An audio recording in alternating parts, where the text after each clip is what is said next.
So yeah, kind of share with me about yourself in real estate. Like, what got you into real estate? Do you currently? Yeah, so homeowner myself, and I currently have about two rental properties. Just wanted to kind of educate myself, ramping up the portfolio. Main thing is I do wanted to tap into multifamily. That's the one thing that kind of uncharted territory. Um, I have friends, families also flip houses, and I have, in my circle, there's a good agent circle as well. So not really.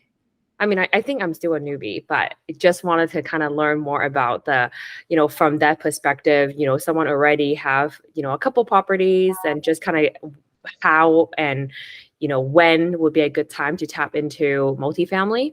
Yeah. Yeah, I had some additional questions before I dive in. Mhm. So did you just buy your primary residence first just for you to live in, I'm assuming? No, I kind of have been getting properties along the way to as a primary home. So I got one and then been living it since 2009 and then upgrading to another one very soon. And then as I go, every property just kind of I would turn it into a rental. So it used to be my primary resident, and then I kind of upgrade. And then because of the appreciation from the market, and I'm able to kind of make more than the mortgage Yeah, no, thanks for and have sharing. that cash flow. Yeah, I'm glad you shared that because your story is very relatable, right? That's most people, to be honest, right? You buy a house for yourself, you live in there, and you just want to upgrade to the bigger house, but you had the means to not have to sell it, and you rented out the prior house, right? Yeah. So Like, I think it's very typical. I mean, yeah, someone in the Bay Area, right? And just trying to um, have that and then, a couple properties under my belt and in terms of, rental properties as well, managing them on my own. But just kind of like, where do I go from here? yeah. Right. Okay, so you're in the Bay Area. I was gonna ask, like, are you in a high cost of living area? So yeah, I grew up in the Bay Area as well. I own a couple of single family homes, and I know that it's crazy now, right? Like you bought in 2009, that was a good time, right? Yeah. And then as you bought organically over, how long did it take you to buy all those three? Like over what time span? Like 5 years. Oh, it's pretty I fast. recently, I mean, we are gonna move out of this current resident and move into a different area. Another 5 bedroom. So it just for the family needs, basically the Yeah. family growing family, and we need kind of more room for what we need, work from home. Um, so that's why. Okay. Wow. Okay. So yeah, I mean, I know because I'm from the Bay Area, it's like 1.5 to 2 million, right? If you want to be like in a really nice area. At least, oh my God, even in the not very good area, that it's like, okay, bare minimum, it's like 1.2, 1.5. Yeah, yeah. I mean, I was born and raised in Milpitas, so I Oh, went to high school nice. there. But I know like Fremont, which is neighboring. Yeah, it's like, if you're Mission San Jose district, yeah, it's like 2.5 to 3 million. That's where my cousins grew up. So yeah, no, if you're looking at San Mateo along the peninsula, same thing, right? Yeah. Only the cheaper areas like Hayward, like San Leandro, are the cheap areas, but they're not as nice. A little Yeah. bit. And then the schools started to be like questionable, right? So then it's like, then you're like, okay, I grew up in San Mateo myself. So high school, everything is great, but it Yeah, just like, does it make sense to drop like 2.5 and then, have to worry about all that and property tax just yeah, on a 3 bedroom, you know? yeah. So okay, so and then I assume you are working full time W-2. Yep.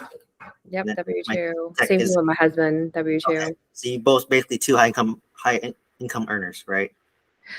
A Um, decent. I mean, in the Bay Area, what is high? Like, unless your name's on the, can be Googled. I mean, I guess everybody can be Googled, but yeah, unless you're like, the top in like each tech company, then you're not really considered high earning.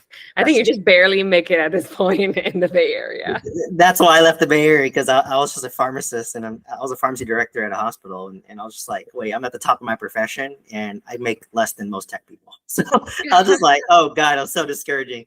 That's But another reason why I reached out to you initially, because I am a pharmacist, well, pharmacy school dropout. So I went to pharmacy school for 1 year, and I'm just like, this is not worth it. I like can't see myself, and like I can't like I felt like the hardest part, like getting in, was like the hardest. And then I was like, first year, I was like, no, this is not really for me. yeah, I mean, well, I guess you save yourself tuition, because I know a lot of pharmacists, they quit after they be finished everything.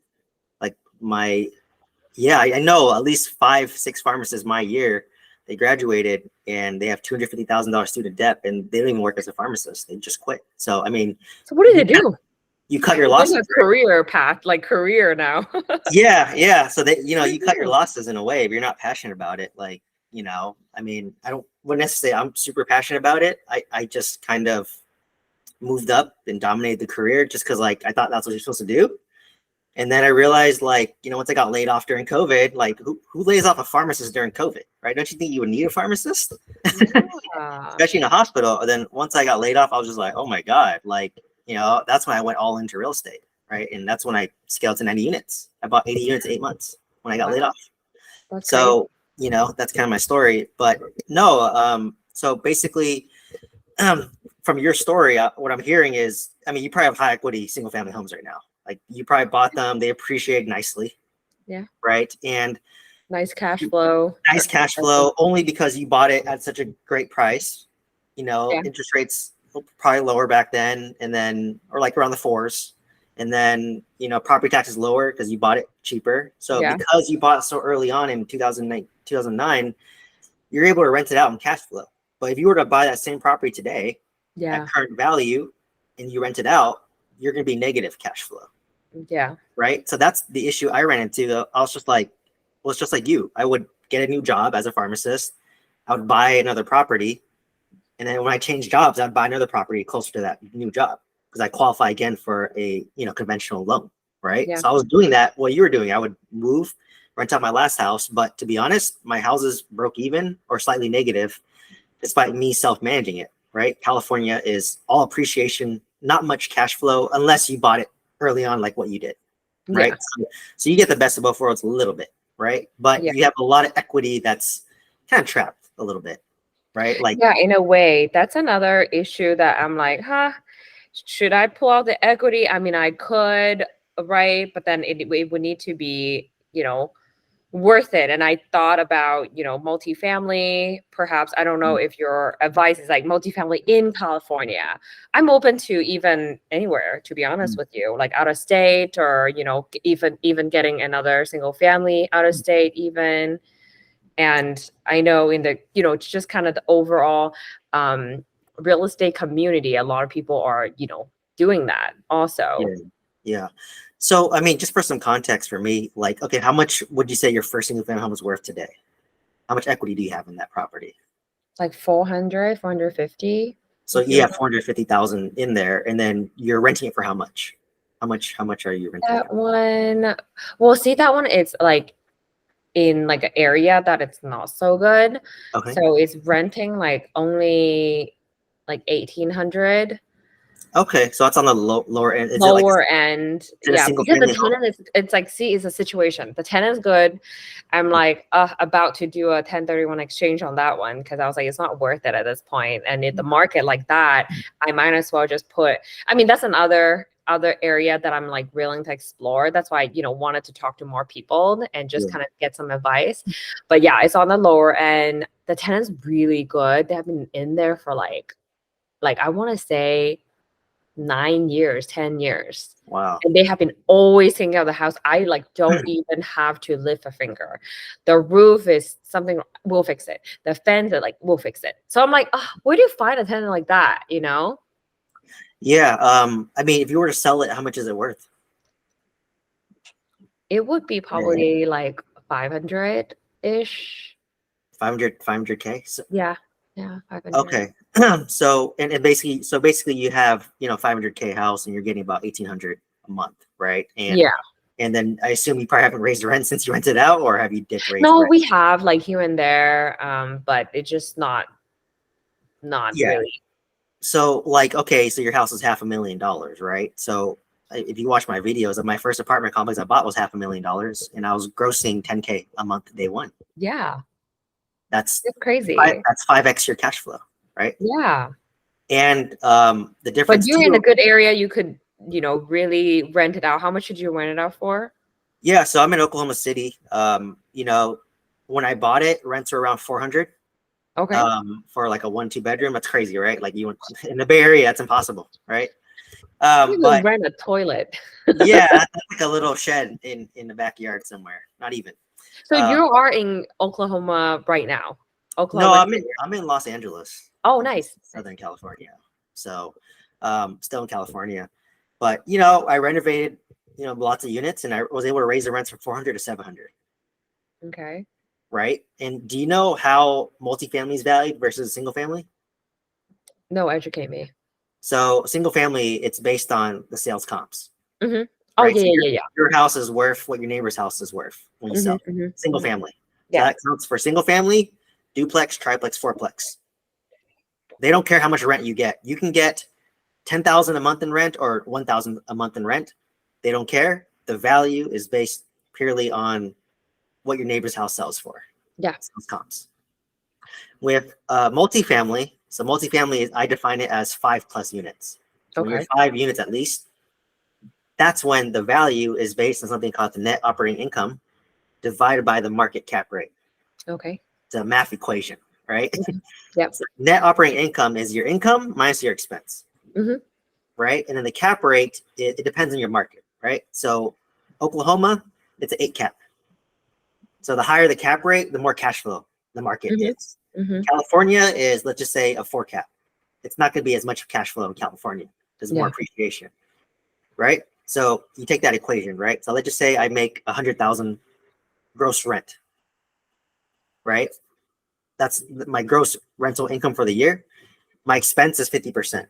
So that's 50K of Hmm. expense. And then my cap rate is an 8 cap.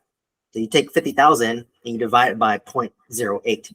Hmm. That's the value of your apartment complex. So how do you get that cap rate? It's just so just kind of from experience, to be honest, and then you can ask brokers. Um, usually you can kind of look at a couple of deals and ask brokers for that. But typically in the southeast, your cap Mhm. rate's like 7 to 8. It's higher.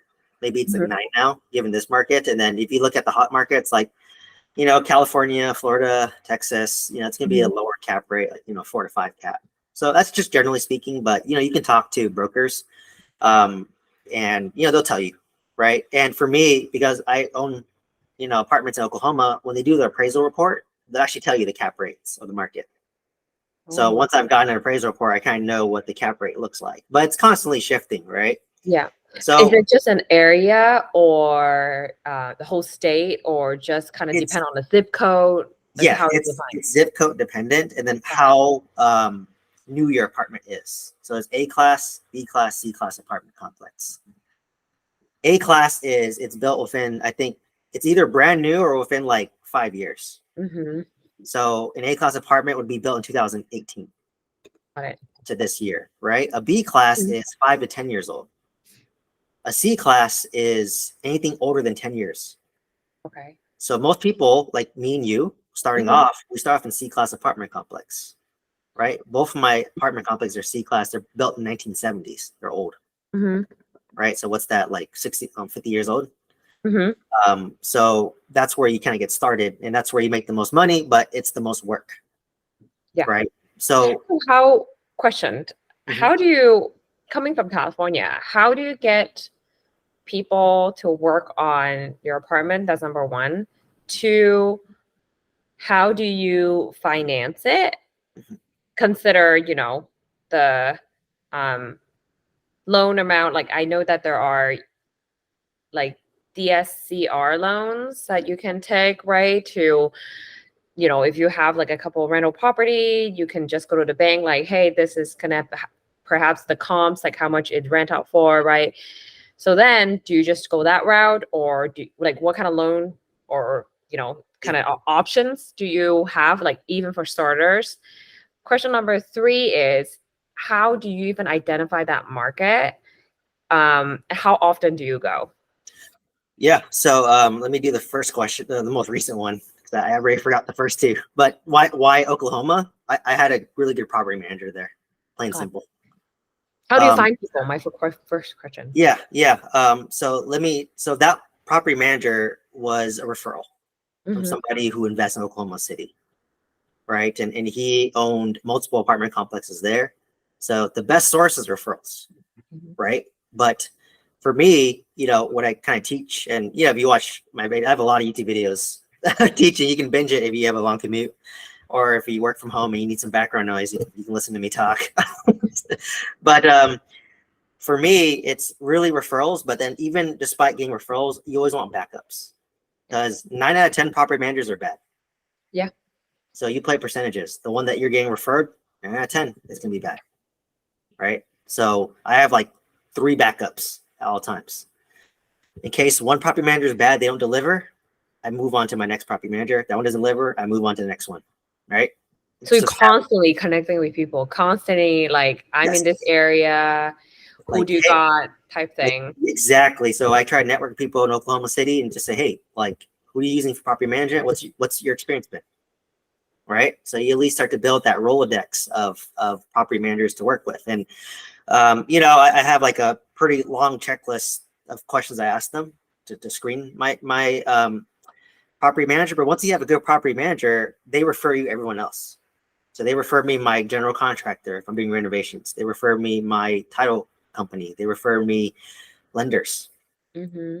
So once you identify your property manager, and if they're a great property manager, they will know great contractors. They will know great lenders. They know great people, right? Great Mm-hmm. people attract great people. Mm-hmm. So for me, I find the good property manager. At that point, they find everything else for me. But of course, I'm looking myself as well, right? Mm-hmm. So I have Mm-hmm. multiple people, because I have 2 different apartment complexes, 2 different property managers, and then 2 different contractors, and they're each other backup, right? In case one doesn't do well, get rid of one, have the other one take over that one, right? Yeah. So I test with a small apartment complex, 26 unit, 20 unit is considered small, believe it or not. Wow. But yeah, I just said, hey, like, if you do well with me, my goal is I want to buy more, Of course. Yeah. right? Of course. And I want you to manage my properties as I buy more. So I may seem small right now, but fast forward, 10 years, I'm still young, right? I'm still in my 30s. I might own like 100 units or 200 units, over time, organically, right? And so that's how I did that. And in terms of financing, um, you know, um, there's many ways to do it. I have a video talk about creative financing. It's Yeah. a little bit more skilled, right? So if the property is paid off, the seller can become the bank. It's called seller financing, right? Mm-hmm. If they have a loan on the property and you want to take over it, it's called subject to. So you Yeah. take over the project subject to. But in order to do that, you have to build trust. You have to know what you're saying, and you have to build a relationship with the buyer or the seller, right? So that's what I kind of teach. And that's what a lot of people do, right? Like, that's why I do direct mail. If you watch my stuff, I do direct mail. I send out letters direct to owners, so I don't talk with brokers. And I talk to the owners directly, and I build a relationship with them and try to buy their properties. Yeah, I think that's what I was just very intrigued. I was like, how did you do that? Because it makes no sense. Like just from the comments, and I was like, what does that mean? Like I don't understand. Like direct mail to what? So I get it now. Yeah, So if you're basically targeting owners that basically free and clear having those uh multiple units yeah, like in their hand, and then they like somehow wanted to get rid of it for yeah, whatever reason. exactly, right. So I mean, like, you may not always like, I didn't get lucky with. So, I got lucky with seller financing for my mobile home park that I bought, but he had no choice to seller finance because that was the only option, right? But the other two, I bought one with a traditional loan through Bank of the West, and then the other one I bought using a hard money loan, right? Because the property wouldn't qualify because the rent income wasn't good enough, right? So those are the two. So I've basically done all three, right? So the Bank of the West loan, they want to look at the property, like what's the income, what's the rent, what's the expense, and what's your DSCR, Yeah. right? So they underwrite the deal, right? So they'll underwrite the deal. They'll look at, okay, they want 25% down. Back then, interest rate was like 4%, amortized over 30 years, fixed for 10 years. Okay. Right? So once it's all math, right? From that equation, your loan based on your offer, you can calculate your loan amount, and you'll notice what your monthly loan payment is. Yeah. Times that by 1.25, that's how much your NOI needs to be. Yeah. So lenders want the DSCR greater than 1.25. Yep. You can calculate your offer price, right? Like from that, Yeah. right? And they're basing it off of today's rent. Like how much is it currently renting for right now? Not what the future is, what it is today, actually. But what if sometimes like me, like my first property, like I just rented out for so low that it may not even be market, then what do you do? Yeah. So from there, but just keep in mind with apartments, they look at the apartment first, you second. Does that make sense? So like if you buy when you buy your residential homes, they're asking for your debt to income ratio. Yeah. Everything. Right? They ask for that, right? Like, okay, hey, like give me your pay stubs, give me bank statements. If you rent out property, show me the leases, right? Because they're trying to calculate your debt to income ratio. When you hit my level of 90 units, my tax return's ugly, right? My tax return is not pretty at all, right? Because I'm pumping money to renovate things. I'm doing tax write-offs, right? Yeah. And they don't even care. I make a good W-2 salary, but they don't care. Like they just like, wow, your tax return looks so ugly, right? I renovated 40 units in the past year. So I spent like at least $600,000 to renovate all my 90 units. And no one's tax returns and look pretty if you spent $600,000 renovating, 90 units over a year. So basically just know that they look at the property first and then the potential of the property and then you second, right? Mm-hmm. That's traditional recourse debt. I call it recourse. It means you're personally liable for it. If you file for bankruptcy, they come after you, take your other assets. Non-recourse debt is either A, you're doing a DSCR loan, right? That's like a hard money loan. Or B, it qualifies for, Fannie Mae, Freddie Mac. Yeah.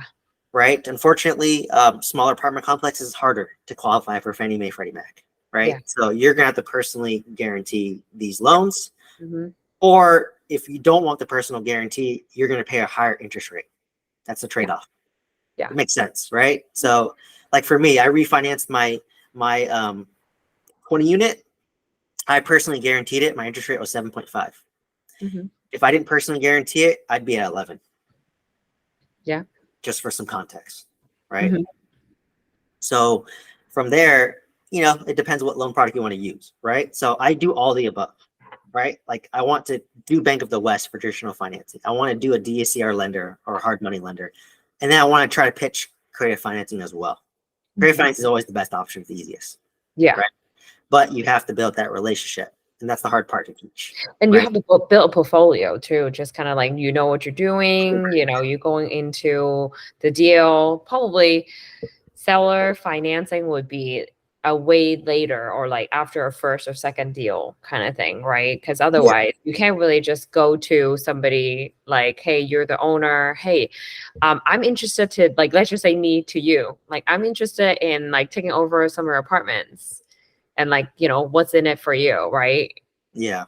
Unless you're like in some kind of situation that you need to get out and like, what, I'm in, getting very uncomfortable for whatever reason, then, I'll let you take over it for me. Yeah, I mean, it definitely is harder as a beginner, but it's doable, right? It's like I said, it's a relationship. So like, is the owner having pain or do they want gain? Yeah. If they're in pain, that means they want to unload it because it's like maybe their situation is not good, right? So in that case, you have to leverage the pain as to why you should do creative financing. Like, hey, like look at like the property is not cash flowing well. No traditional lender will finance this deal at the price you want. But if I want to give you the price that you want, I don't mind doing it. But you must do some type of creative financing with me, right?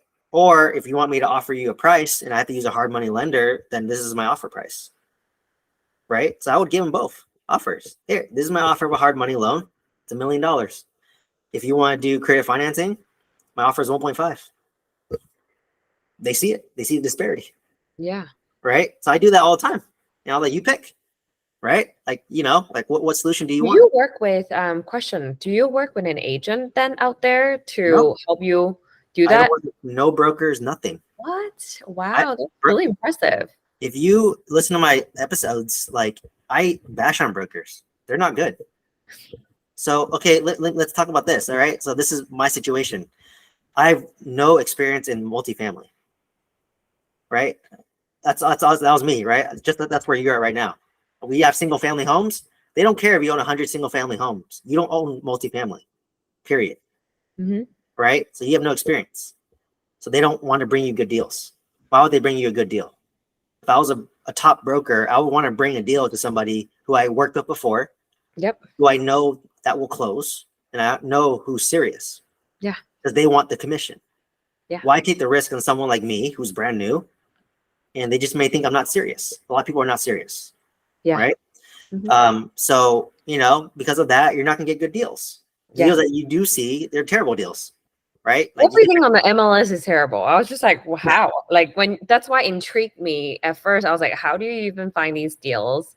Yeah. Like, who do you connect with? Right? I mean, it's nothing on the MLS. It's for homeowners that wanted to, buy whatever. Mm-hmm. And even then, I felt like it just no. Good deals are snatched like within days. Like the good deals don't even go on LoopNet or Craigslist, right? Like the deals that go on LoopNet and Craigslist, they're bad deals. Like I underwrite. I teach students to underwrite deals on LoopNet just to learn what a bad deal is, because they're all bad deals on LoopNet, right? You can underwrite 100. I guarantee you, like 99 will be bad, right? But the point of LoopNet is to figure out who the brokers are and to talk to them to learn about the market. That's it, right? Mm-hmm. That's all I use brokers for. And lenders, they ask you, hey, show me your real estate portfolio. Where's your resume? I'm like, oh, I own 3 single family homes. Oh, you don't have experience then, right? Yeah. So now you have no experience with lender. And so how can you get your first deal if brokers don't give you deals and then lenders don't even trust you, right? So instead of me complaining, I just said, you know what? Screw the broker. I'm going to go direct to the owner of using direct mail, go off market. Yeah. And I'm going to find a deal so great that the lenders will overlook the fact that I have no experience. And that's what I did. Right. Wow. I bought my 26 unit for $500,000. Guess where they appraised at day one? I did nothing. I bought for $500,000.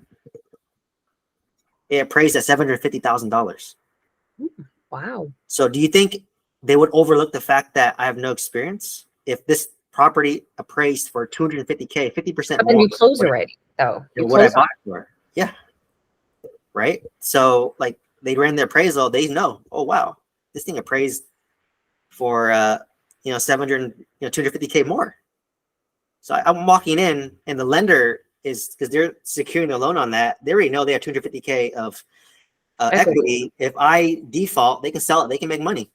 Yeah. The deal. How do you going back to that, 500 deal that appraised at 750? How, like, you talk to, walk me through how did you do it? Like, you went to the owner and be like, here, I can do whatever 20% off, like down, and then I can find a lender. Is that how it works? Or yeah. So I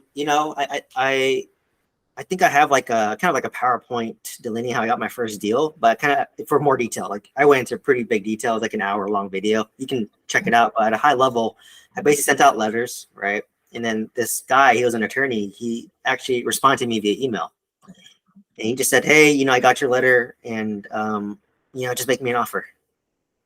Right. So typically for me, I try to at least talk to them on the phone. I'm in California. They're in Oklahoma. It's a little more personable if you can, talk on the phone or even like Zoom, like what we're doing. Yeah. But he was a lawyer. He wanted everything written. Yeah. Right. It makes sense. And I was like, okay, fine. And I just said, okay, hey, thanks for reaching out. In order for me to make an offer, I need this information. Right. I would say not me, but my lender would need this information. And I would always ask for something called, the T12, which is the profit and loss statement, and a recent rent roll. So like, what's the occupancy? What's the rent? What's the vacancy? Right. What is that called again? The T12 and the rent roll. Rent. So the rent roll is basically saying I have 26 units. Unit number 1 is rented out for 500. Unit number 2 is vacant. Unit number 3 rents out for 400. Right. It's just basically a big document,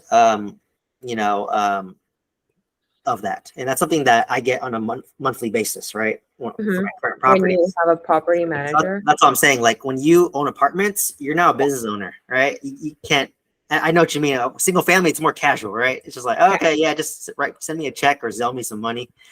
But multifamily is a business. Yeah. Right. So you say, what's the T12? What's the rent roll?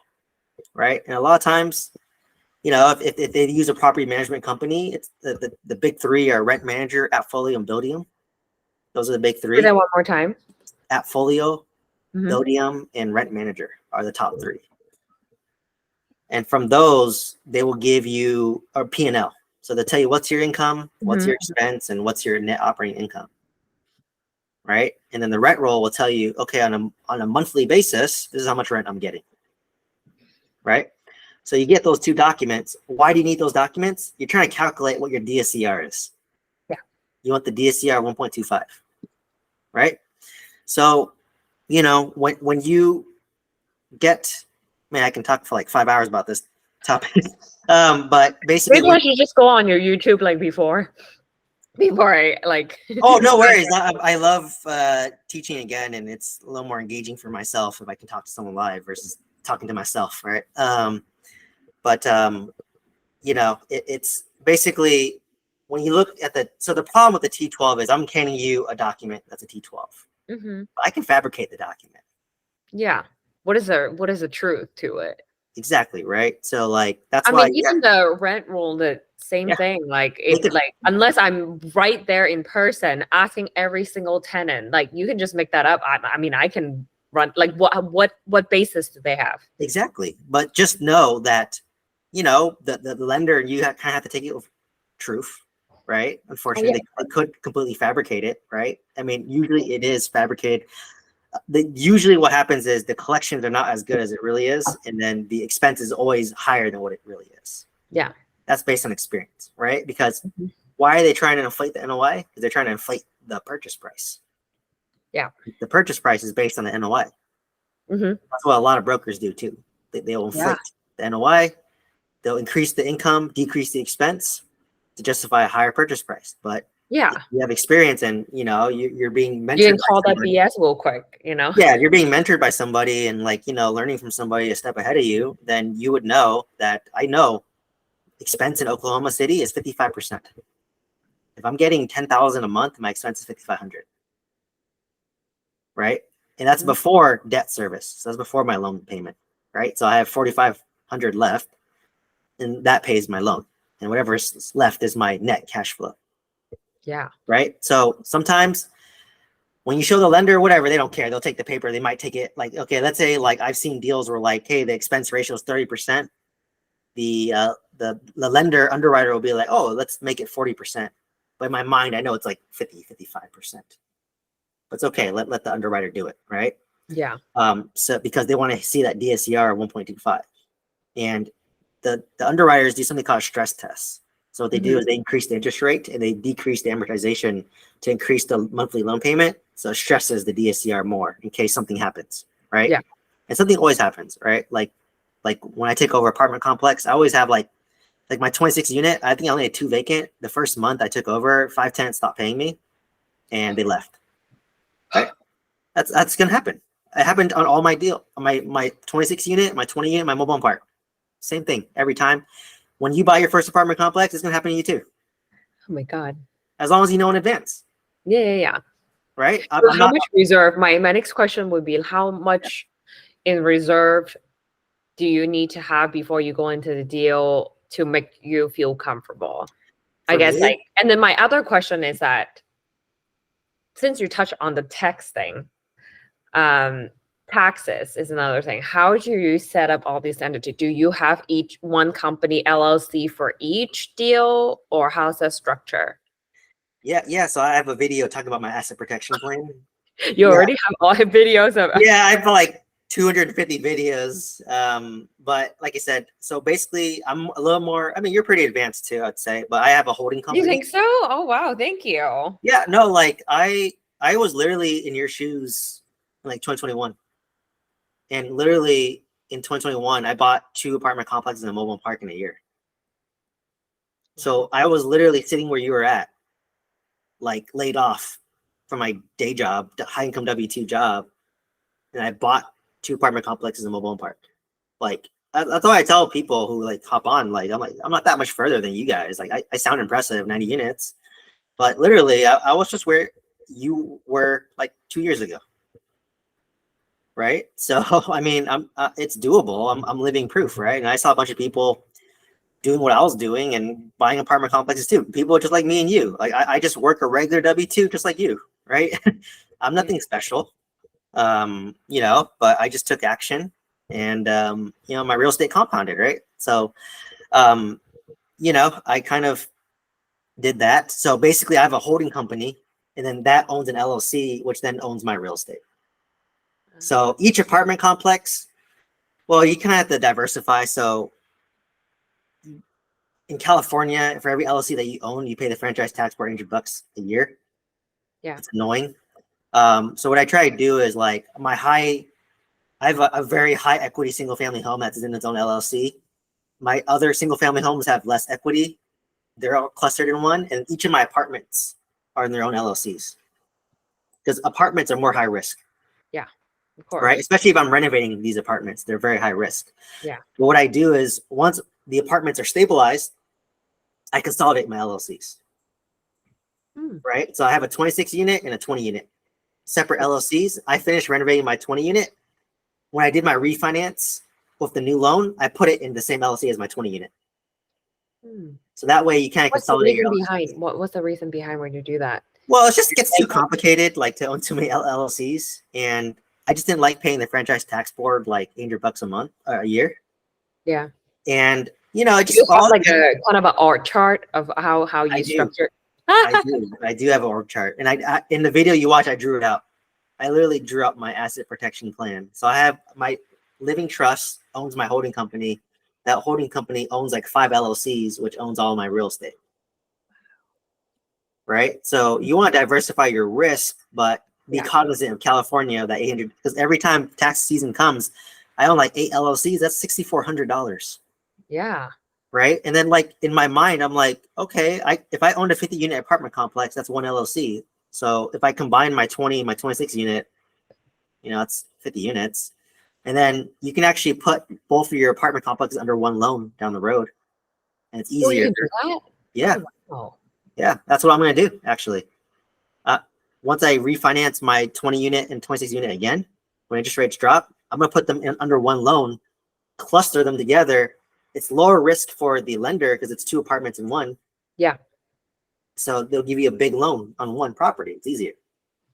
Right. So Well, you can do that. I think it just that by that time it's more like then you have a relationship with your lender. It's like, hey, this is what I'm trying to do.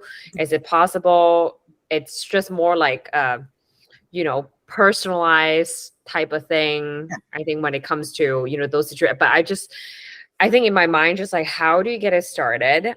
How do you even find these deals, right? And it's like, like you said, having a mentor is right, but then it's like also having the connection in the area that you want to go in. It's also right. Like, I mean, you pick Oklahoma City, it's at the lower price point. Like there's no way to start anywhere in California unless it's like Central California that like get, multiple units. I mean, I'm just saying like initially, like maybe like a apartment complex, like 5 units, like how do you even find that?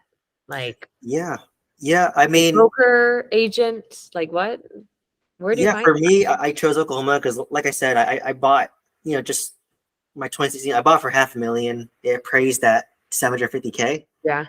and I can double my rents after renovation, after putting about $300,000 to renovate everything, new roof, all units renovated. So I'm all in for 800,000, right? But if I double my rents, what do I do for the value? I double my NOI. I double my rents. I double my NOI. Yeah. What happened to my property value? It That will doubles. go up. Yeah. So it's going to be worth 1.5 million when I'm done with it, and I'm almost done, right?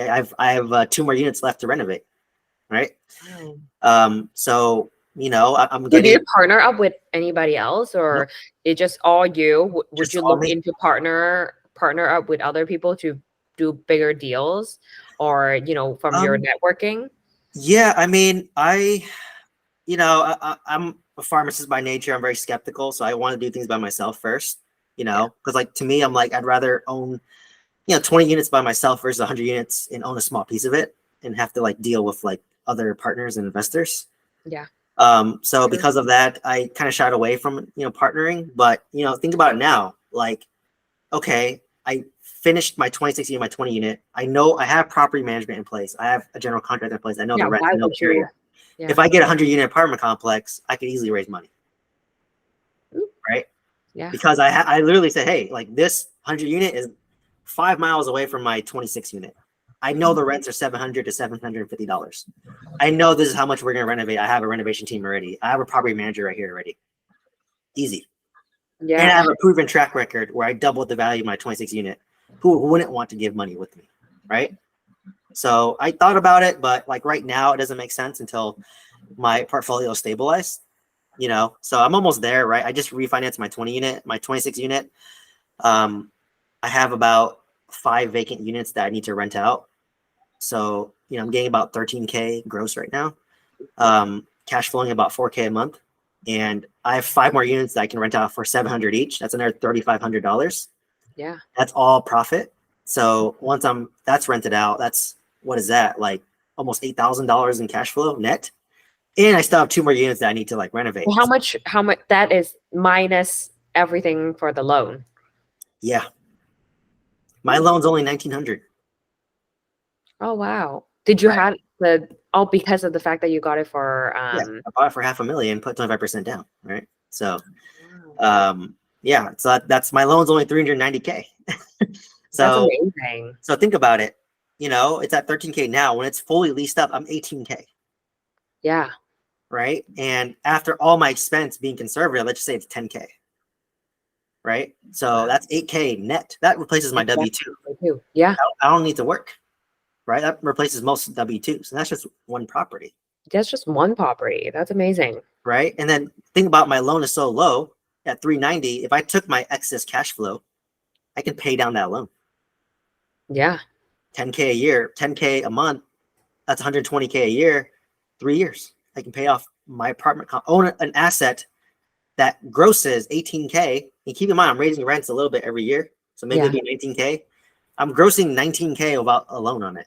That's only if you can find a 20 unit, 20 or 26 for 500. I think that's Yeah. that's a magic math right there. Yeah. If And you're my 20, able to find that deal, that one deal, be able to, have that. I but guess that. so that's the hack, right? Like, I got two. My 20 unit was only 350K. I bought my 20 unit for 350K. That's cheaper than a condo in California, right? So, like, imagine that's what I thought about. I used to be all about leverage, but I'm like, oh my God, my loans are so small. Like, I can literally take my excess cash flow if I don't mind working extra, just pay down that one property in like 3 years. And then once that's paid off, take that extra cash flow, pay off my another apartment complex. Now I own Free and um, clear. 46 units free and clear, and they're grossing 30K a month, Yeah. right? And let's just say my expenses maybe 15K. Mhm. I'm netting 15K a month for the rest of my life. Yeah. Question. I thought I asked it, but I felt like we didn't answer. How much reserved? I'm just trying to do my math, right? Even if I can find that one unicorn deal, how much of a reserve that you need to have for you to feel comfortable? I'm just asking, like, from no experience to, like, for you, like, you have done this, in terms of, need to start saving to be comfortable in these deals, like, kind of where Yeah. So, mine were value add deals. So, obviously I need a lot of money for renovation. Yeah. And I fronted the renovation cost myself. So like I said, I spent 300,000 for, I budgeted 200,000 for renovation. My actual renovation cost was 300,000 Oh my gosh. for some context. So whatever you think you need for renovation, increase it by at least 25% Mm-hmm. to 30%. And you can have reserves in terms of lines of credits, right? So that's why I love getting HELOCs on my investment properties with high equity. That's what I did. So when interest rates dropped, I stripped a lot of equity out of my single family homes. But the Mm-hmm. downside is my loan's bigger and my properties are not going to cash flow as well, right? Because I max leveraged it. I borrowed like a bunch of money at like 3% interest.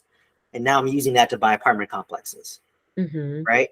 Right now interest rates are not as great, but you can still pull a HELOC on your investment properties. It's an investment HELOC. Terms are not going to be as good. It might be like, 9%, but it's better than a hard money loan. And it's a good emergency reserve, right? Like for me, so my example, I put down 25%, right? So I needed to put down 120K for my 26 unit, I Mm-hmm. bought for $500,000.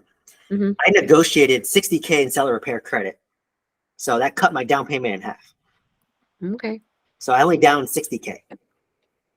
So I actually bought my 26 unit with 12% down after the seller repair credit. That's less than single family homes, right? Yeah. And then on top of that, I had $200,000 allocated for renovation, but my renovation cost actually went to 300,000. Yeah. So you do the math there. That's at least close to 350 to 400K, Yeah. right? And then even on top of that, I still have lines of credits as backups. So you can take a line of credit if you're in tech and you work for Google. You can take a line of credit against your stock portfolio. Mm-hmm. Mm-hmm. With Charles Schwab, that's what I do, right? So if I have let's say $100,000 in stocks, you can take a line of credit against it up to 70%, Mm-hmm. up to 70K, and I use that as just for like in case I need it. But on top of that, I try to this is me personally. I try to keep at least $200,000 in my bank account at all times, just for a rainy day, because I don't Yeah. want to be stressed about it. But I'll be honest, I renovated 90 units and all renovations went over budget. So guess what happened to my reserve of 200,000? I used it all up, and I'm dipping into lines of credit now, right? And it's a little more stressful because like now I'm Yeah. dipping into lines of credits, and that's what kind of led me to selling my mobile home. I'm in the process of selling my mobile home park now because like I just said, you know what? I want to double down on apartments. Mobile home parks a lot more work, a lot more energy, a lot more effort and time. I'm Mm-hmm. better at apartments and mobile, so I'm trying to sell it, get back some of my money, and keep that as a reserve for my apartments, and then also to buy more apartments later down the road, right? So, I kind of scaled too fast. That was a mistake I made. There's a video of me talking about that, but like Yeah, I think my experience with just getting 2009 and then getting 5 years, like for me, I'm like the slow crawling, and I like to see some more return before I would like let's go, like it's like a high to keep getting another. Like I know it is exciting, but for me, I think I need to see more return. Like for me to see at least a year of like, okay, is this really like 8Ks coming cash flow every year? Let me just like see how it is first. yeah, that Type of person. So no like that I know a lot of people like, online real estate, like they're just so, you know, like this is what we do, wanted to hurry up and get like financial free. Like I love my job. It's not like anytime soon that we were gonna quit like our W-2, but it's just nice to have that experience, if you will. So that's kind of no, where I'm. I'm glad you shared that because that basically by you saying that, I know you're going to be successful in real estate because, I hated my W-2 after I got laid off. Yeah. Right. And I mean, for good reason, right? Like I put so much into it and I'm like, Yeah. why'd you lay me off? Like I'm more qualified than my counterpart, but And hey, whoever that stay there, who are they, yeah, but like at the end of the day, laying people off is like throwing darts at a board, right? Like just because you're good, it's just right, wrong time, wrong place, whatever, right? You get laid off. So I had a really disdain for pharmacy. I'm like, dude, I poured like so much effort into like getting extra degrees, certifications. I did everything correctly. And Yeah. I was the one who got laid off, right? And it was like so discouraging. So I said, you know what? Screw this job. I'm gonna go all in. I want to buy as much real estate as possible so I can retire from my W-2. Yeah, yeah, But yeah. because of that, I went too fast and made mistakes, right? And it sounds cool to say on YouTube, right? Like, oh, I bought 80 units in 8 months. And if you listen to my story, I had 2 more deals actually under contract in that 8 months window that fell out due to due diligence. But had I bought them, I would have had like 150 in 8 months. But like because for me, I scaled so fast. If I made a mistake on one apartment complex, it affects, or make a mistake on one unit, it affects 90 units, Yeah. right? So How do you my get people error to is design like side talk, right? Like how do you get people to design, or you just do everything? Like everything is a cookie cutter for those cookie 20. cutter. Copy. If you look at all my apartment complexes, it's copy and paste. Same LVP floor, right? Yeah. Neutral color, light Yeah. gray. Paint your walls white, light gray. Kitchen Yeah. cabinets, white, light gray. Like everything is just very neutral tone. And you can talk to the general contractor, say, hey, like what's popular in that area, right? Mm, Like all I care is that, is it cheap? Is it durable? And does it look modern? yeah. If you hit those 3, I don't care. And LVP flooring hits all 3, right? It's very Yeah. modern. It's very inexpensive. White paint. And then if you buy in bulk, that's how you save money. But kind of back to my last point, like I kind of wish I did what you did, where like a lot of people come to me and say, Steven, I want to do what you did. I want to buy 100 units in a year. I was like, no, don't. I want to do it again because you want to know what it's like to own apartment complexes, right? Like I Yeah. may not even like Oklahoma City, right? And I bought like literally 2 apartment complexes there, Yeah. and I bought a mobile home Like, park. are Not you even, ready to move there? Like, I would just like, that's why I think I'm still trying to find my market.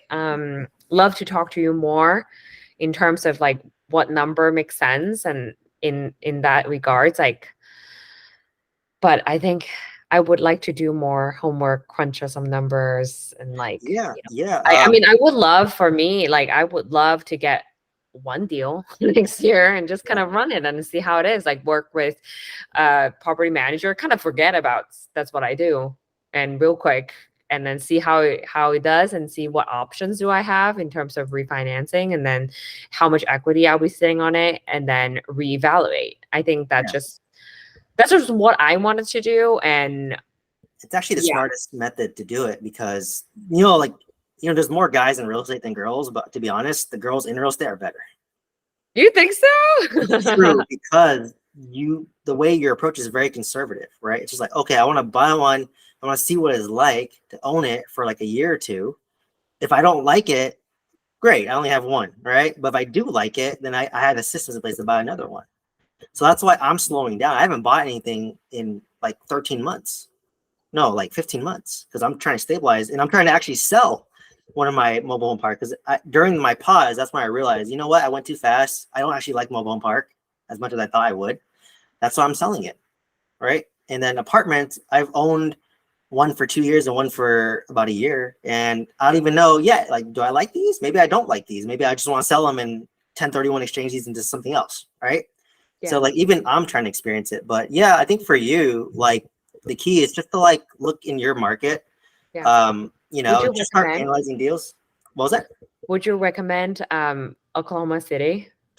I mean, a lot of people that talk to me end up going to Oklahoma City because I'm there. But Yeah, like I said, it just really depends. Like I have like I think 2 of my core students are trying to target, or 2 of my mentorship are targeting Oklahoma City right now. But I just say like wherever you feel comfortable investing in. And you have like systems in place. And it's okay. Like for me, I was looking in Alabama, Tennessee. I looked in my backyard. Like I'm in Southern California, so I was looking in like San Bernardino yeah, area, like in your area, Central California, like Fresno, Modesto, Salinas, like you kind of like more like renter markets. yeah, So there's no right or wrong answer. It's just like, where do you have good property management? Like you could yeah, get a 5-unit apartment complex in like Sac or something. It's like a little more affordable, yeah. compared to like the Bay Area. So it just really depends, like where you So want to go. And I might eventually want to come back to California. I don't know. Like I you may mean like Northern California, the Bay Area, you mean? just I mean like just buying apartments in Oh, California. buying an apartment. Got it, Yeah, got it. because like dude, there's so much demand here, Yeah. right? Like literally in Southern I mean, it California. is a renter. I mean, but see, the thing is, the house, how much a house is selling for, you can't really just buy one to rent. I think the one that are renting now, it's the people that have bought it and Yeah, like, oh, doesn't make sense. Well, I'm sitting on so much equity, so I'm not going to sell. I think that's part of the reason why there's an there's an inventory issue, because the people, it's such a renter's market, and it would only make sense if you bought it this time, like this many years ago, to rent it out. And those people would never get, like, for me, why would I give up what I'm owing? Because I have so much equity. It's gonna cash flow. I'm paying literally nothing every month for the mortgage. Like, it's like free money from the bank. And it's so much opportunity for me to just, HELOC, do whatever that I needed to, my, backup. Yeah. So I think that's the market. But And yeah, your interest no, rate's good probably stuff. low too, right? All my interest rates are like sub 3. Like I'm Yeah, I'm sitting good too, right? I mean, I don't cash flow as well because I bought it a little later, but we might be talking in 10 years and you'll be like, oh, I wish I bought in 2023, right? Like if yeah, things doubled true, again, true, right? So true. it's hard to predict. Like that's It like is. everyone looks back and be like, oh, I wish I bought more in like 2009. Seriously, I wish I bought two of these instead of. I was like, what? Yeah, What was I thinking? Why didn't I buy another one? Because yeah, back then it was so risky. Because nobody was touching real estate, yeah. and here I am, like fresh off, drop out, pharmacy school. I was like, got my first job. Let me just buy something. Yeah. So I mean, like, but like over time it's done well, right? Like over the past Yeah. 10 years. I just So kind of forgot about real estate for a while. I was like, yeah, oh yeah, good. And then come back to it. Like, I think it comes in waves. Like, I kind of educate myself throughout the year. What does it entail? How do you even, like, the process? I think now just more like, okay, what cash flow, what makes sense? Multifamily is really where I want to be, but do I want to step into that water? I think that's kind of what it is. I have two last question. I know we're kind of at the hour.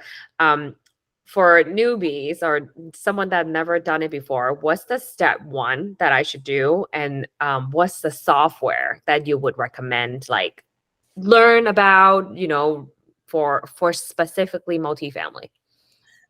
yeah. So the first step that you should do is just start looking at LoopNet in Mhm. multiple markets and just start analyzing those deals. Okay. Assuming 25% down, and your interest rate's probably gonna be 7.5 to 8, probably 8 at this point. And then amortize that loan over 30 years, Okay. right? And then just get familiar with that multiple markets. And I'm slightly biased, but yeah, you can like check out my YouTube channel. I have so many videos talking about it. I do have a course mentorship. It's the same thing as my YouTube videos, but it's just more structured and it's just more in order. Like, this time I was just talking off the top of my head. The actual mentorship, it's like just more structured. So if you like kind of like lecture-based style, it's a little more organized. But the key is like just start researching multiple markets and like pick markets where I have this Excel sheet that is in the program, but it's just basically like, okay, where is your job growth or where's their population growth? Yeah. Is their crime index okay? Yeah. There's a website called city-data.com, City um, dash. data.com, and you can Yeah. just start looking up cities, right? And researching them. Mm-hmm. And then from there, just start understanding markets. Like for me, I underwrote so many deals. I knew when I was buying Oklahoma City, it's $50K per door. So if it's 20 doors, it should be worth 1 million, right? So the first step is literally just go on LoopNet, Mm-hmm. start analyzing deals, Mm-hmm. just start calling and talking to brokers. They're probably not gonna take you seriously, but the point of it is just to learn. Like Yeah. you're not gonna, they're not gonna take you seriously, but just like learn about it. And then, if you're really that serious about buying, then, obviously, like for me, when I was in buy mode, I was sending out 300 letters a month Mm-hmm. and I was probably making offers on all properties that people would contact me. I'd make offers that make sense for me. Yeah. They may not like my offer, but I just wanted to be known as that person to say, hey, Angela, I'm gonna make an offer on your 20-unit apartment complex. I'll rate you an offer in 2 days. And I'm the guy who will deliver an offer in 2 days, whether you like it or not. But the key is I kept my word and they remember that. Because they may not want to sell today, but in 3 years, they might want to sell. Right? Or it's mom and pop, they're 60 years old, they want to retire, and they remember you. So it's really about creating the relationships, right, Yeah. with people. So like the hack that I was going to kind of tell you, or the secret sauce is when you send out letters and talk to these owners, the secret sauce is don't even ask about their property. Ask how they built their business. Because real estate's a business. right? You want to learn how I bought my properties. You Yeah. want to learn how I scaled my portfolio because I want to be just like you, right? Hmm. Right? Like you own this property 30. I want to be like you. How'd you do it? And they'll tell you how they did it, and that's how you're gonna use their strategy to buy their property, Yeah. right? And you felt like they taught you, and they felt like they mentored you. So that's how you get the free education, right? That's how I was taught too. Like, I joined the mentorship, spent like a lot of money, listened to a lot of podcasts like Bigger Pockets, but I honestly learned more just by like analyzing deals, talking to brokers, talking to owners, talking to lenders, talking to property managers, talking to general contractors, Yeah. right? So like that's how I based my whole course. Mine is just based on my experience. Like this is literally what I did, what I learned, and I condensed it. And honestly, like at this stage of for me, like I listen to podcasts, like I don't learn anything from it for the most part. It's just like Yeah. very high level. They're just trying to get you excited to buy real estate, but they don't Yeah. give you the nitty gritty details, right? I'm, So I'm getting, I'm getting there. I feel what I've yeah, listened to so many, read so many books, it's so the many same different stuff deals. over and over, right? And But it's like, unless there is like an actual deal yeah, in front of me, then it's like, okay, that wouldn't make sense for me though. Like all that theory, it's like going to school. yeah. All that would work, but it's like almost like if there's a patient in front of you, what do you tell them? Right? It's like that. And it's like very customized. And So yeah, what kind of helped me was like, or my students was like, yeah, they would like analyze deals and like run it by me. And I'll just be like, yeah, like this is what's gonna happen, right? You're literally gonna underwrite it. The moment you close on it, people are gonna like put maintenance requests in. Some tenants are not gonna stop paying you; they're gonna leave, and then whatever cash flow you underwrote is gonna be zero or negative. So have yeah, reserves, right? So it's just really, and then understanding the context. Like my mentor, what I didn't like about him was like he just would like pressure, like leverage everything to the hill and pour everything into multifamily.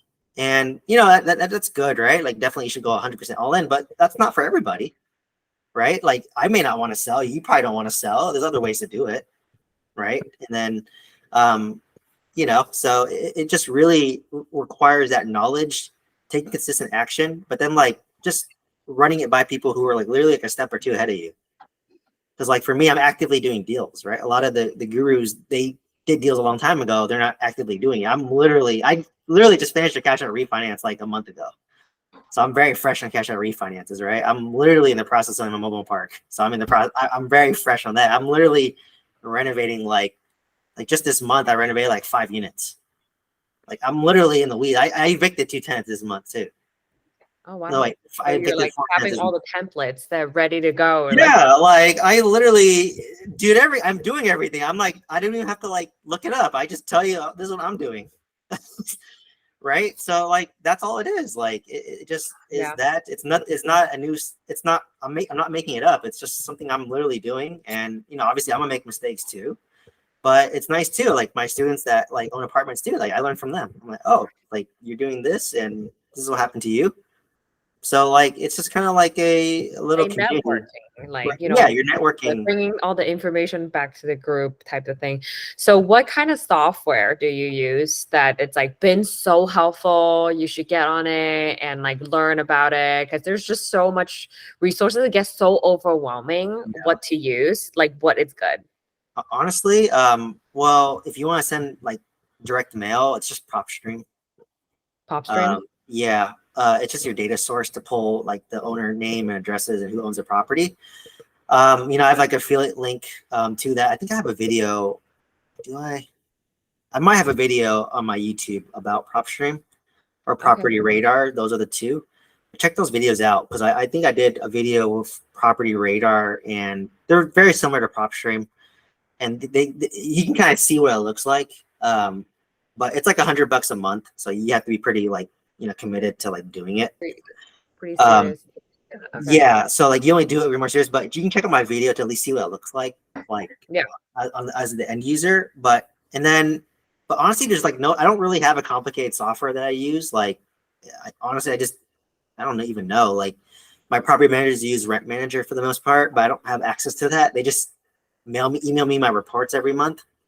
But yeah, I think if you I guess go to Google Sheets, that's honestly all I don't overcomplicate it, right? Like I literally Yeah. own many units and I just use like Google Sheets, like, oh, I spent this is for this property. This is what I did Yeah. for this property. And like, when I talk to my property manager on a monthly basis, I usually take notes and bullet points and on Microsoft Word and email them my notes.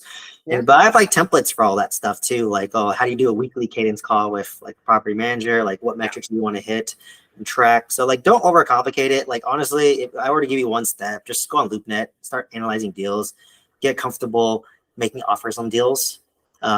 Just like simulate in your mind, like, oh, this is why I would make this offer, and be able to like defend that offer. Mm-hmm. Right. So like, if you come on Kind of like doing it as an agent for yourself too, in a yeah, way. In a like way. I underwrite deals better than agents, to be honest, and brokers. Like, okay, watch some of my videos. I literally underwrote a deal live from a deal sent to me by a broker that was off market. Like, check out, it was one of my earlier videos, but I literally underwrote a few deals live.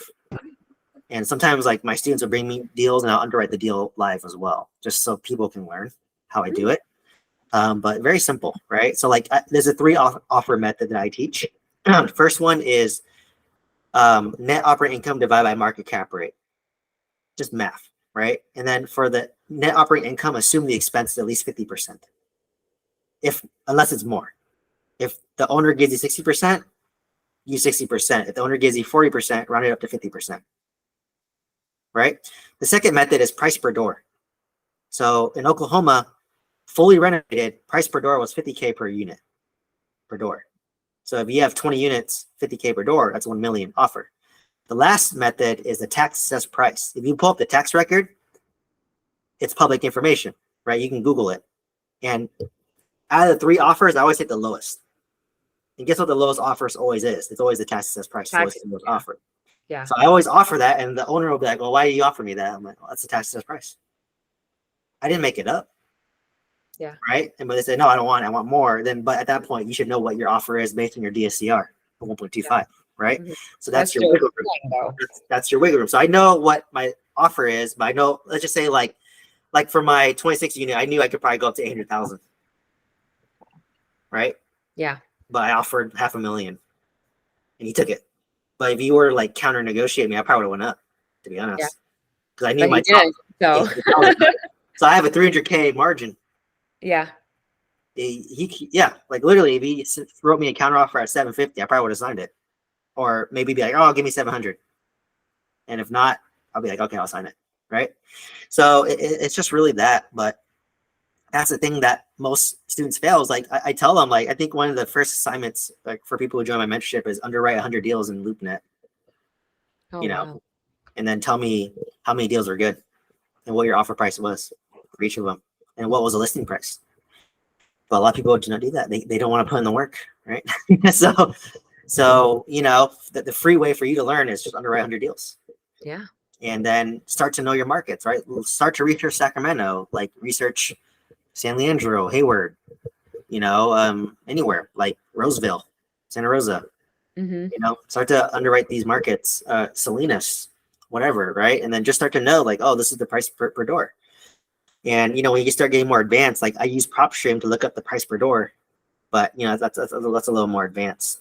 You use what? I'm sorry. PropStream to look up sales comp. Got it. Yeah. So I don't think that's posted on my YouTube. That's one of the modules in my course. But I slowly, I have like 120 videos in the course, and I slowly send those out. So, but yeah, I would just say to get started, just underwrite a bunch of deals and start to learn different markets, and then be able to just get in the habit of just write offers and like why defend your offer. Yeah. If you do that, then honestly, that's the best learning you can ever do. It's so simple, right? You don't need to pay someone like $15K for that advice. Just literally underwrite. Yeah. 100 deals on LoopNet and talk to brokers and just learn. Like, just like, hey, like, I'm new to real estate. Looking to buy my first multifamily. If you want to make them a little more serious, like, oh, I have this much ready to deploy. Mm-hmm. And are there any deals that you have currently, or if you have any deals, just send them my way, and I'd be happy to like at least underwrite it and then look at it and make an offer that makes sense to me. Yeah.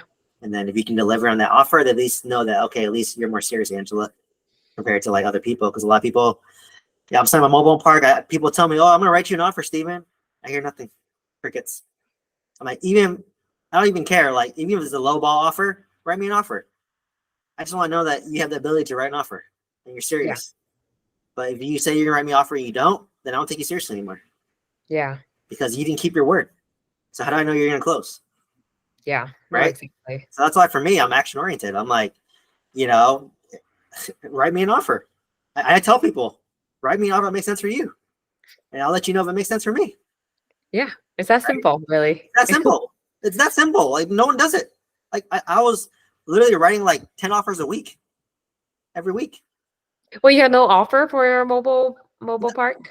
Um, I had a lot of people like who were like saying like they're gonna write me an offer, but like no one would take action, Oh wow. right? And then Where's that located? it's in Alabama. So, like eventually I did get an offer. I had an offer, it fell out of escrow. Kept the earnest money deposit. It was a shitty buyer. But now I have a new buyer who's coming in and he's more action oriented. We talked and I just said, dude, like, okay, this is what I want. Make me an offer that makes sense for you. He made an offer that made sense to him, and I had to go down a bit, but whatever. Like, for me, my goal is to not. I don't need to like make crazy money on this deal. Like, I just want to get rid of it so I can focus on apartments, right? Yeah. Like, my motivation is different, right? Like, I Yeah. don't care. Like, I basically, if I can kind of like break even on my mobile home park and learn that I don't want to do mobile home parks, that's great. Like, some people will lose a lot of money just learning to realize that they don't want to do mobile home parks. Yeah. But for me, it's not my cup of tea. Nothing against mobile home parks. Just wasn't for me. Doesn't fit my lifestyle. I want to move on, and then Yeah. I want to buy apartments. It's easier. And to just kind of in that conversation, right? On the other end, you never know what the other owner is like for multifamily, right? Like they might have been like in that exact shoes, just want to just get out, Yeah. and you So might just. never put your brain in the seller's brain. It's like why wouldn't somebody just get rid of it? Like what? Yeah. Like Why? like Why? like people are asking me, like, Steven, like, why would that guy sell it for $500,000? Why did he use a broker? I don't know. He called me. Maybe he doesn't trust brokers, right? Maybe he didn't want to pay commission. But if he used a broker, he probably would have got a lot more than what I paid, right? Yeah. But maybe he just wanted to know who buys property because he bought this thing 20 years ago and he just wants to know that It's in good hands. it's in good hands. And I told him, like, I'm going to renovate this. I'm going to renovate your units. He saw them. Like, I was there during due diligence. I flew out to Oklahoma during the inspection, and I brought my property manager. I brought my general contractor, and I was getting bids on all the units. And he saw me, and he's just like, "Oh shoot, this guy doesn't take care of the property." So like, don't put your mind, like, they may not be motivated by money. Like, it's their baby. It's like a 20-year-old kid, right? You just want to throw it away, right? So now for me, when I sell, I want to get as much as I can, ideally. Of course. Right? But like, Who wouldn't? Like but you're yeah, not like, gonna live there. yeah. Versus like, like my mobile park, I'll just more of like, you know what? I just want to move on, like, and stabilize my apartments and just leave my W-2 job. Yeah. Right? Like, that's my goal. And I think by selling it, I'll actually get more money back and actually take the money and pay off one of my apartments if I want to. Yeah. So that's my ultimate goal for that. So, hopefully, fingers crossed, this guy closes and I just can be free of the mobile home park, and it's to relieve my mental, capacity. I hit my max capacity. You can only handle so much, right? Like, you have work, you have family life, obligations, all this other stuff. And I spent 80% of my time on my mobile home park, 20% of my apartments. And that's why I knew apartments were better for me. I'm like, I spend less time on these apartments. They make more money, and I made more equity doing these apartments. Versus I spent 80% of my time on mobile home park. Requires more capital, requires more time and energy, and I'm not even making money on the mobile home park. Yeah. But it's a lesson of hard knocks, right? So Yeah. if I were to invest in a mobile home park operator, you can't bullshit me because I've owned a mobile home park. I know what to do. Yeah. I know what to expect, right? Yeah, no, there's one podcast. There's this one gal also owned a lot of mobile home parks, and she make it sound like it's like best deal. Or like another one was a campsite. And I was like, sounds like so much work. They're trying to, get you to want to invest in, their campsites or join their mastermind group, right? Like, I'll be honest, that's what a lot of people are motivated. But for me, even though I have a mentorship and course, like I just give, if you watch my channel, like I'm just brutally honest and transparent. Like Yeah. I want you to know exactly what you're gonna get into. Yes, I could paint a rosy photo and say like, yeah, I bought my apartment for $500,000 and it's gonna be worth 1.5 when I'm done with it. But I'm also gonna tell you that, yeah, I projected renovation was 200K, it cost me 300K. I had to evict, 5 tenants the moment I took over. I had a bed bug infestation, I had to fumigate all 26 units, it cost me 10K. Oh my Right? gosh. Like Yeah. this is the truth. And my insurance went up by $5,000 this past year because insurance went up. So like I tell you the truth and it scares people. And I said, great. If I scared you away, I saved you a lot of money. Yeah. Because if you're scared by that, you shouldn't be doing apartment complexes. Yeah. Now, if I don't scare you out of it, then at least you know. Yeah. It's like good to prepare, but Yeah. no, thank you. I'd rather be prepared and know, but no, even I had a mentorship and no one told me this. Even my mentor didn't tell me this. And I paid 15K to join.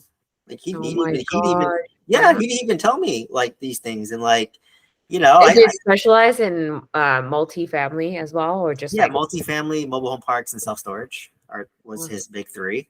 And but like he just went, like for me, I tell people for free. Like I'm telling you, I'm like, yeah, you're gonna buy it.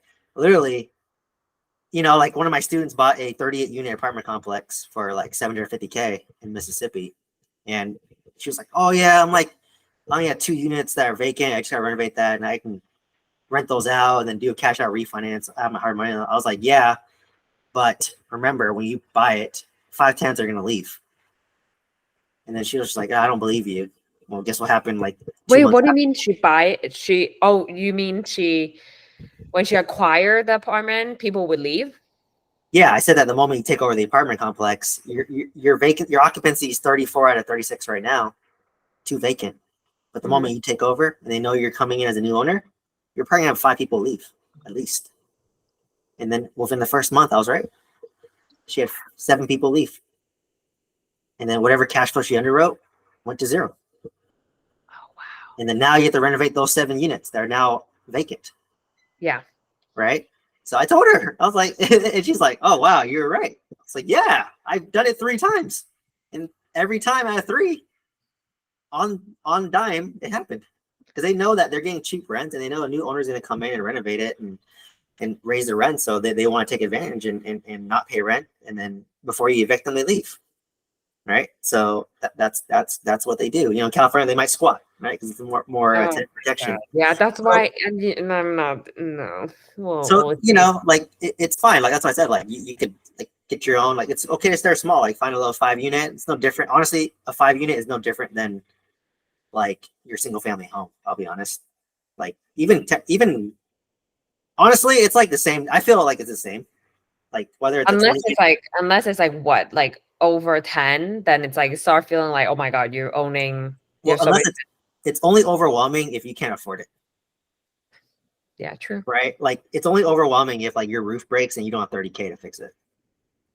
Right? That's the point I hit where it became overwhelming when I was like, oh shoot, I blew through all my reserves and I'm tapping into my lines of credits. So, like I said, just do a range. Like for me, my apartment complexes were under $500,000. My single family homes were over $1 million.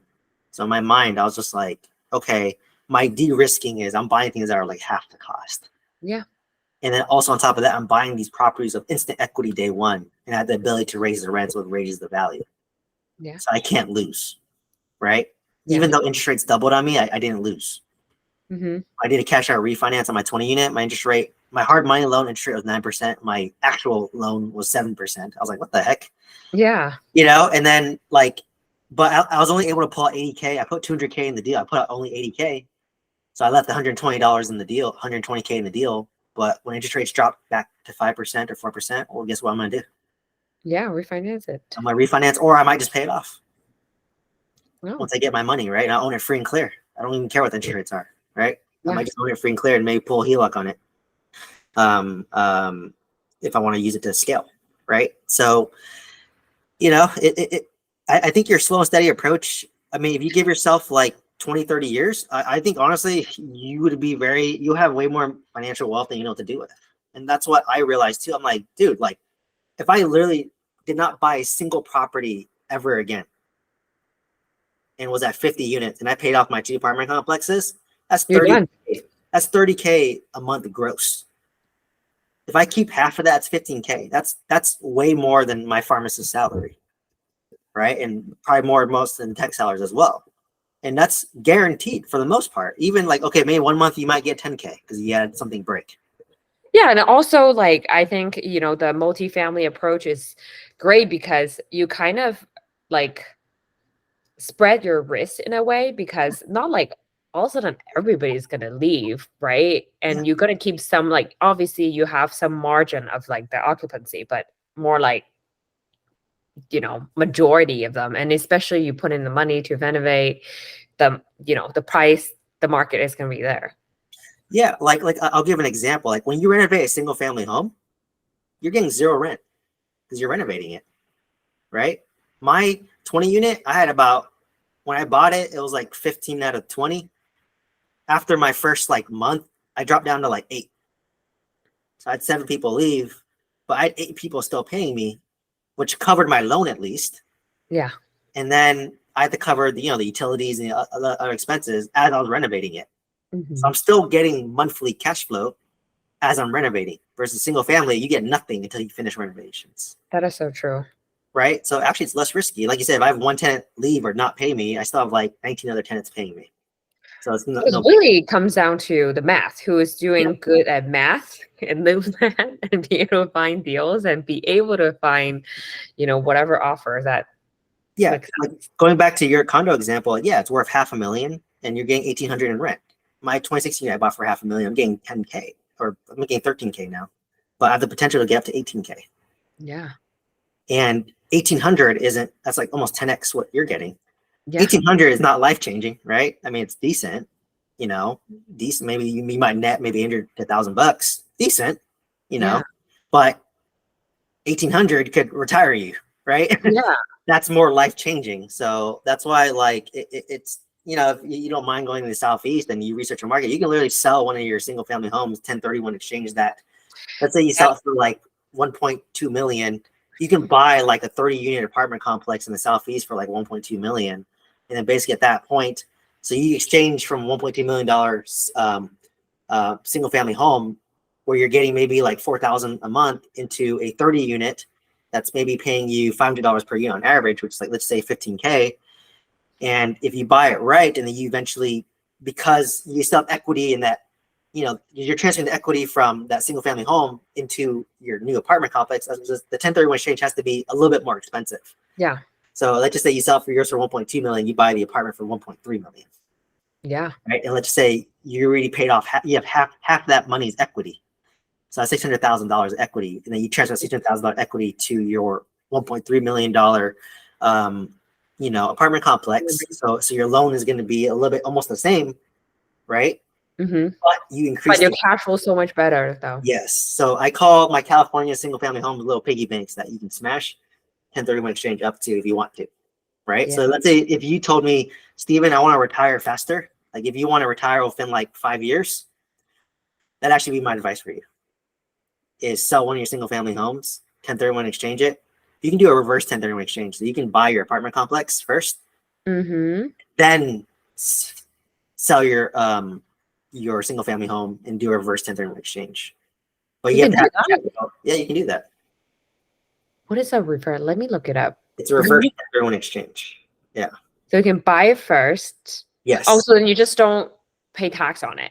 I see what Yes. you mean. I see what you mean. So But you the only just, downside is you have to upfront the money first. yeah, you have to front the money to get Yes. the apartment complex, to buy it, and then recoup your cash from that. Okay. Yeah. So So then you're not basically, really in the timeline of that yes. 60 days. You're just out there like stressed, like what the Yes. F? No, you see, I could tell you probably could have passed pharmacy school, but you pushed through it. You're pretty smart. Um, But pretty much, yes. Like when you 1031 exchange, you're under the pressure. You have 6 months to sell your yeah. property and find a new one. And sometimes you're forced. Like one of my students, he was doing a 1031. I just said, dude, like if you can't find a good deal, just pay the tax. Because if you forced into buying a bad deal, you're Oh, gonna lose more money than the tax. yeah. That's why I'm still trying to figure out what would be a good. So that's why the reverse 1031 is the best strategy. Because Mhm. you already bought your apartment complex. That's good. And then Yeah. once you know you can probably sell your single family home within 6 months. That's easier Yeah. versus buying an apartment complex. So like if you told me, Steve, I want to retire in like I said, 5 years, then yeah, I would say research your markets, set up a direct mailing campaign, send 300 letters a month, get your one deal around a little bit more than what you sell your single family home for, buy it, close on it, do a reverse 1031 exchange, and then basically renovate it, raise the rents, and then you can take the money to pay off your apartment complex down the Yeah. road. And then that will be enough to probably replace your income Mm, in maybe maybe 5 to 10 years window. yeah. So Okay. you know, um, Well, thank you so much for our time. yeah, no, love talking to people more engaged. So, but yeah, happy to like next week or something. If you start looking at deals, like just send me some, and then I'd be happy. Or you can underwrite it, and I can walk along with you. Yeah, that would be You great. share your Yeah, no, screen, and then you can underwrite the deal, and then I'll kind of show you how I would underwrite the deal, and then yeah, do yeah, offers it that make makes sense. sense. So, because I think people will learn from that as well. But yeah, Yeah. like every question you asked me, like I literally have a YouTube video for that. So, like I said, just support the channel, binge Will those do. things if on the background, and you'll pick up a lot of the things that I taught. And like I said, I feel like what I gave on YouTube is like better than what I paid for my 15K mentorship. That's just like the free content, right? And Yeah. and based on my experience and based on all I've done like recently. So, and I listen to a lot of podcasts too. I listen to like at least 2 or 3 a day. So, Yeah. but at this point, I don't learn anything new. Yeah. I listen more about mindset at this point. Like, I'm more about the mindset, and like I'm going through the hard portion of my life right now. But once I get through this hump, and I lay a financial foundation where I own 2 apartment complexes free and clear, and I'm grossing 30K a month. At that point, any money I make on top of that is a cherry on top. Yeah. Like I could take more risk at that point. Yeah. But right now, I cannot take as much risk because you know. Um, It's uncomfortable. yeah, Right. like I want to at least leave my day job first, and then or have the option to leave my day job. And at that point, like your quality of life, if you're netting 20K a month or 30K a month, quality of life isn't going to really improve that significantly. I mean, don't get me wrong, it's another like nice vacation or something, but there's only so many times you can travel, I guess, Yeah. and do things. So I was chasing like this high number, like people like, oh, I own like 100 units, and I'm just like, well, you own 100 units, but you partner, and you only own like 5% of 100 units. Yeah. Just 5 units. I own 90 units myself about partners, and I'm telling you that, like, yeah, like it's not as glamorous as they make it seem, right? Like, you know, um, syndicators have to keep on buying deals because they make money on fees, Yeah. That's what right? I'm trying to avoid. I Yeah, think your strategy is really good because I felt like, what can't I do with, I mean, if I want, I can always get the license too. It's like I didn't want to. yeah. I mean, the only way syndication makes sense is if, like, let's just say I have a business that just makes so much more money, and I don't want to Mhm. spend my time and effort to do real estate. At that point, that's when syndication makes sense. Yeah. Right? But I have a lot of students who took my course and they thought they wanted to buy real estate, but after going through my course, they realized that, oh my god, it's too much work. I don't want to put in that time and effort. Hmm. So, but because of that course, they know how to vet a syndicator now, Yeah. right? So, like maybe right now you have the energy, you want to do it, but like even me, I might hit the point where like I don't want to like do deals actively myself, and I'm hoping I train one of my students to become a syndicator, and I just can give them Yeah. my money.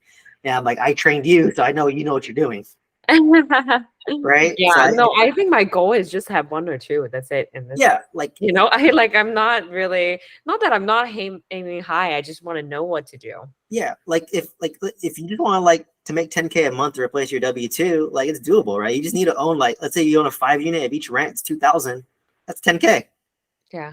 right? And like you just need to own maybe 2 of those, make 20K, and half the money goes to expense. That's 10K a month. So basically, like you just need to get 20 units, and it's fine to buy one 10 unit in like 5 years and another 10 unit in Yeah. 5 years. And then 10 years, you literally just bought your real estate portfolio. At that point, it's just paying it off. And then once it's paid off, then you're pretty much set, right? Yep. Like that's literally Just to it. get over that hump. No, Yeah, but the number would have to make sense. yeah. But I'm saying that's how fast it is. Like it seems like a long time, but like you don't need as much. Like that's why I realized like, dude, what I even after I sell my mobile home park, which is like 40 units, I'll still have 50. And if I pay those off, like that's more than enough to hit my goal. Yeah. And I actually might do that. So, I never thought I would say that, but yeah, I just might want to pay it off. And then once it's paid off, then I'll decide like, do I want to buy more real estate or do I just want to like, just True. yeah, chill, enjoy life. I mean, I worked hard the past 10 years, Exactly. between my career in real estate and, you want to enjoy, Yeah. it. And, if you pass away, it's like, whatever you're, like your kids might inherit it, but they might hate real estate too. You don't know if they like You it. never know. Right. Yeah. And so you might have to sell anyways. And why kill yourself to create this legacy when the kids don't even like it? Yeah. So Absolutely. it's just Well, more about like, for me, like, what can I do? Like, can I retire myself? Can I, spend time with my kids? Right. Like my yeah. parents were too busy working. They could never do stuff with me. Right. Yeah. Typical Asian American upbringing. Oh But yeah. for my future kids, it's just like, yeah, I want to have the option where like, maybe I can go to your field trip just because I Yeah. can. Because you have the time. Yeah. Yeah, because I have the time and the options. So that's really what it is for me. But I did fall into that trap of like, I want to buy as much real estate as possible, as fast as possible. It's like, oh, flex, right? Like, oh, I have $100 million assets under management. And I'm like, okay, well, how much are you actually making and netting on a monthly basis? Right? Are you just showing off and flexing? It's a different business model, right? So Yeah, my goal is to just really do this exercise, get one deal. yeah, Then I think you let could. him let it sit and see how it is, and then maybe we'll chat, and then we'll see if there's a good deal come along again. Because I truly believe that you don't need to be so active on the whole. I mean, it's good. Don't get me wrong. It's good to be engaging, talking to people, networking, but it only takes like one or two deals for you to be like comfortable. So yeah, Like that's why people don't I'm understand. not aim low.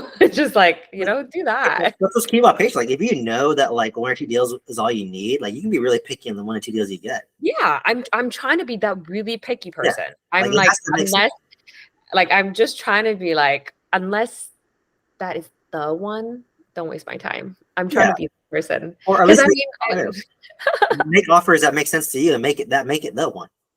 And if they yeah, say no to your offer, then it's okay to walk away. They may come back. They may call you like 2 months later if no one else wants it, right? yeah, So it's just really like if you have that mindset, like yeah, you can achieve it, and it seems like you're realistic in terms of your time horizon. You're pretty methodical about it. So honestly, like you could probably do it.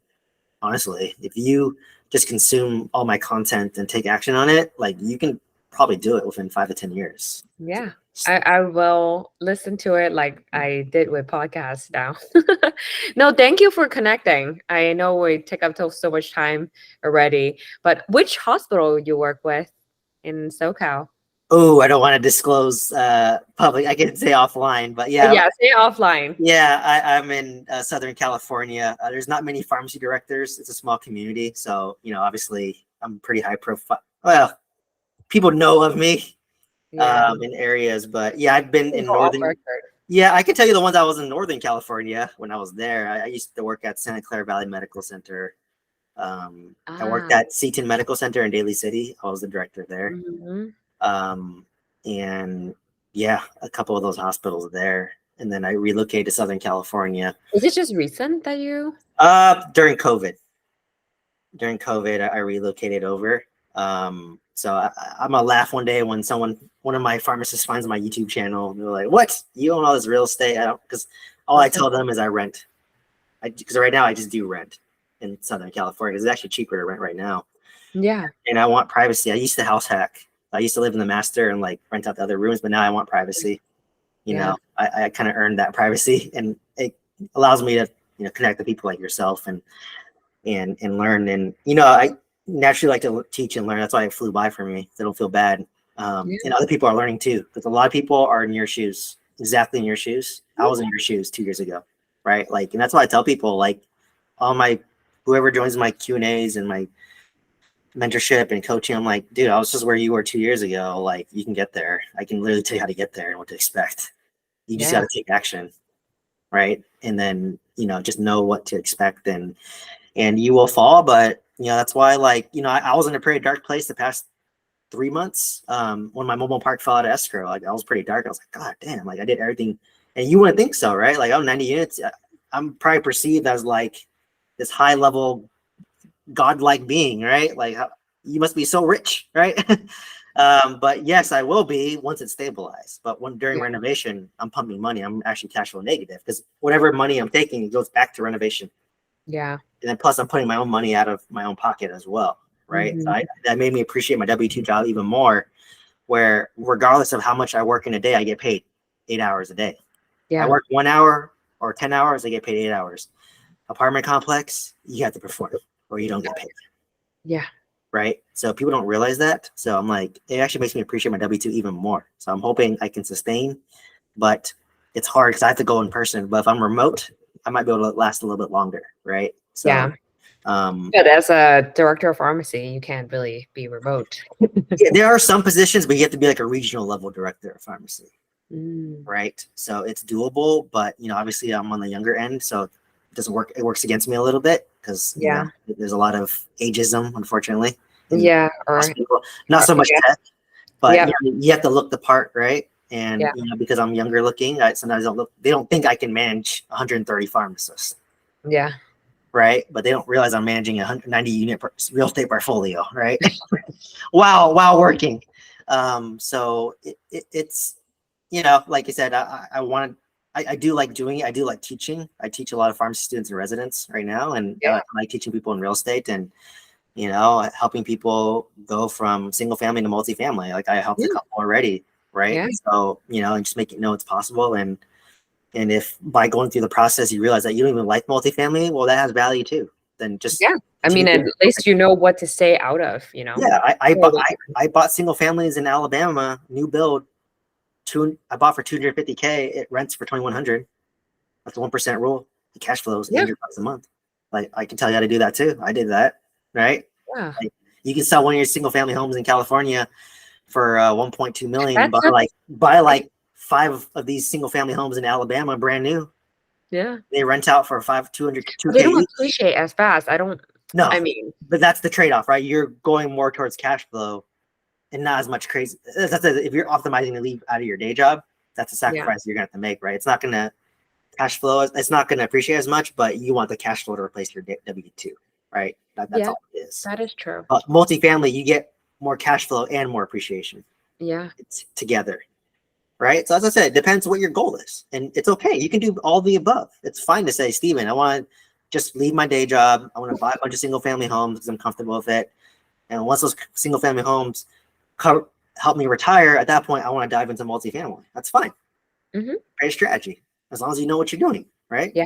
That's it. So like, at least you have a plan. Yeah. At least you have a plan and have someone that like can help you create that plan. And like, there's no right or wrong answer. Like it made me, like even I pivoted. I was like leverage. Now I'm like talking like, I want to pay these off. You told me that a year ago, I'd be like, you're crazy. I wouldn't even say that. But if you want to cash flow, that makes sense. Yeah. I just wanted to like cash flow and like just like not worry about the money, right? It's just there and done. So, like you said, if you're patient and you're willing to learn and do it, then you can get to where I'm at. It's definitely doable. And you're pretty young yourself. So I mean, like you compound it over 20, 30 years, you can basically like have the option to retire yourself and leave your job earlier than you would think, right?